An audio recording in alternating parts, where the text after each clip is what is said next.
তাই শুনতে হবে, ভয় করবেন না।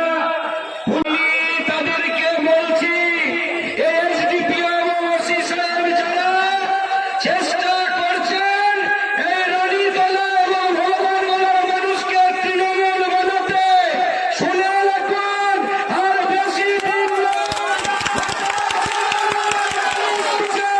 যেমন রানীনগরে জিতেছে এই লোকসভায় মোহাম্মদ শরীফ এবং বিধানসভায় আন্দোলন জিতবে। আমাদের প্রধানদেরকে ভয় দেখাবেন, আমাদের সাধারণ মানুষদেরকে মিথ্যা মামলা দেবেন, আর ভয়ে তারা ঘরে ঢুকে যাবে। সিপিআইএম কংগ্রেস এরা করে, তারা ঘরে ঢুকে যান। আপনারা জনগণের জন্য কাজ করবেন, জনগণকে আপনারা থানায় রাখতে পারেন না। আমাদের সাধারণ কর্মী সমস্ত সাধারণ মানুষকে বলছি, ওরা যদি আপনাদেরকে ভয় দেখিয়ে থানায় রাখতে চায়, বলবেন নোটিশ দিতে হবে। নোটিশ দিলে একদম কংগ্রেসের কর্মী থানায় দেখা করবে না। জনগণ টাকা দেয়, জনগণের টাকায় এই পুলিশের বইয়ের শাড়ি থেকে পুলিশের পোশাকটা কেনা হয়। এই জনগণ যা বলবে আপনাকে তাই শুনতে হবে, ভয় করবেন না। পুলিশের চোখে চোখ রেখে কথা বলবেন।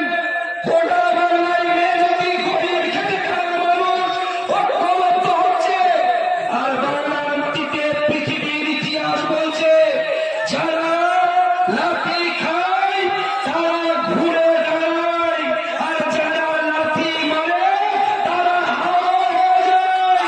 তৃণমূল বিজেপি হাওয়া হবে। পুলিশ প্রশাসনকে সাবধান করছি, এখনো শুধরে যান। নির্বাচন আসছে, এই নির্বাচনে গরিব খেটে খাওয়া মেহনতি মানুষ ঐক্যবদ্ধ হচ্ছে। আমাদের প্রধান সাহেবদেরকে যারা হুমকি দেখানোর চেষ্টা করছেন, বুকে পাটা নিয়ে বাপের বেটার মতন মাথা উঁচু করে এসপির কাছে গিয়ে ওসির এগেনস্টে অভিযোগ দিয়েছিলেন, তৃণমূলের পতাকা ধরনে এই বাপের বেটারা আজকের সমাবেশে এসেছে। হয়ে যান, আমরা দায়িত্ব নিয়ে বলছি, মিথ্যা মামলা দেওয়া বন্ধ করুন।